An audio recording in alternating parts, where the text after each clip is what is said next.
அன்பான மக்களே, நம்மளோட நீ நான் காதல் சீரியல் வந்து ரொம்ப பரபரப்பாக போயிட்டுருக்கு அப்படிங்கிறது எல்லாத்துக்குமே தெரியும். இப்போ அபி வந்து ராகவ் கல்யாணம் பண்ணி வச்சிடணும், மது கூட கல்யாணம் பண்ணி வச்சிடணும் அப்படின்னு நினச்சிட்ருக்காங்க.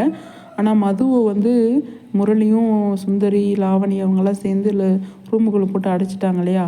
அடைச்சிட்டு லாவணியா வந்து மணவரையில் வந்து உட்காந்துருக்காங்க, முகத்தை மூடிட்டு வந்து உட்காந்துருக்காங்க. அப்போ வந்து மகளிர் ஆணையத்துலேருந்து அவங்க வந்து வந்துடுறாங்க. வந்து பயங்கரமாக வந்து ராகம் வந்து சத்தம் போடுறாங்க.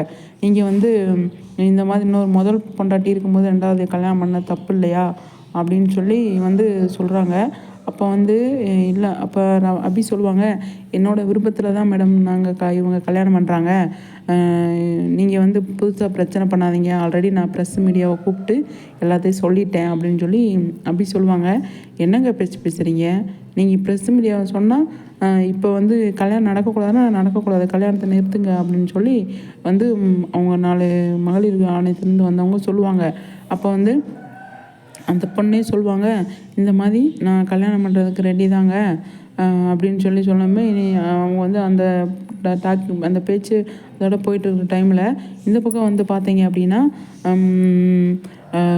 அந்த மதுவும் அந்த விமலும் இருக்காங்க பார்த்தீங்களா, அவங்களுக்கு லைட்டாக மயக்கம் தெளிஞ்சிரும். மயக்கம் தெளிஞ்சோடனே வந்து என்னடா இங்கே நம்ம இருக்கோம், நம்மளை கட்டி போட்டு வச்சுருக்காங்களே அப்படின்னு சொல்லிட்டு எப்படி நம்ம வெளியில் தப்பிக்கிறது, ராகவ்கிட்ட போய் அபிகிட்ட போய் எல்லாம் உண்மையை சொல்லணும் அப்படின்னு நினச்சிட்ருப்பாங்க.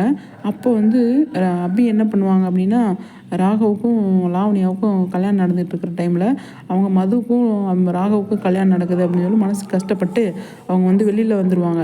வெளியில் வந்து ஒரு இடத்துல நின்றுட்டு இருக்கும்போது அபின்னு கூப்பிடுவாங்க. மது, என்னடா மது சத்தம் மாதிரி கேட்குது அப்படின்னு சொல்லிட்டு திரும்பி பார்த்தா இவங்க லாக் ஆகி இருப்பாங்க. அப்போ அபி போய் கதவை திறந்து என்னாச்சு அப்படின்னு கேட்கும்போது, ஆமாங்க இந்த மாதிரி என்ன சுந்தரி ஆண்டியும் அப்புறம் முரளி இவங்கெல்லாம் சேர்த்து அடைச்சி வச்சுட்டாங்க, ரொம்ப பிரச்சனை பண்ணிட்டாங்க.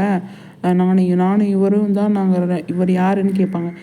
நானும் கல்யாணம் பண்ணிக்க போகிறேன், ஆனால் நீங்கள் நினைக்கிற மாதிரி ராகவ் வந்து என்னோடய வாழவே இல்லை, இதுக்கு சம்மந்தமே கிடையாது. ராகவ் வந்து அந்த ஹாஸ்பிட்டல் ரிப்போர்ட்டே வந்து பொய், அதை எல்லாமே ரெடி பண்ணது இவங்க முரளியும் சுந்தரியும் தான். நீங்கள் தான் தப்பாக பிடிச்சிட்டு இருந்தீங்க. நேற்று நைட்டு வந்து ராகவ் வந்து என்கிட்ட அவ்வளோ விஷயம் சொன்னார்.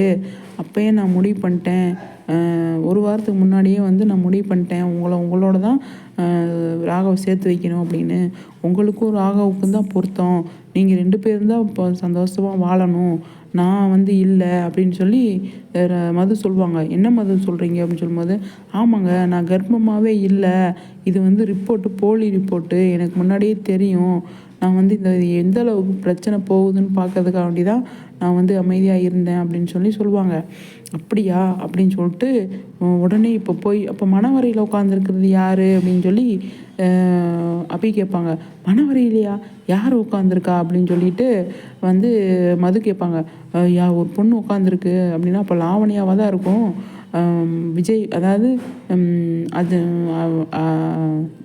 என்னது ராகவ வந்து மனசை மாற்றி கல்யாணம் பண்ணுறதுக்கு அவங்க ரெடி பண்ணிட்டாங்க அப்படின்னு சொன்னே உடனே போய் கல்யாணத்தை நிறுத்தணும் அப்படின்னு சொல்லிட்டு கிளம்புறாங்க, வந்துக்கிட்டு இருக்காங்க.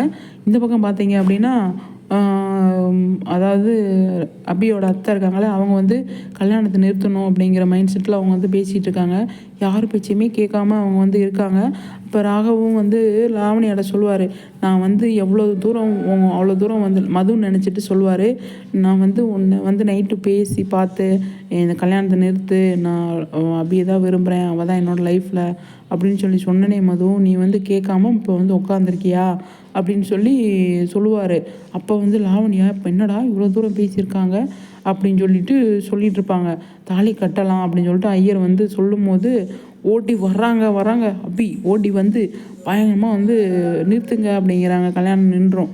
உண்மையெல்லாம் தெரிஞ்சு இந்த லாவணியாவை கழுத்தை சேர்ந்து விட்டு கழுத்தாமட்டையிலே 2 விட்டு அதுக்கப்புறமா கல்யாணத்தை நிறுத்திடுறாங்க. ரொம்ப இன்ட்ரெஸ்ட்டாக போயிட்டுருக்கு, பயங்கரமாக போயிட்டுருக்குங்க. ஆனால் அபியும் ராகவும் தான் சேருவாங்க அப்படிங்கிறது நமக்கு தெரியும்.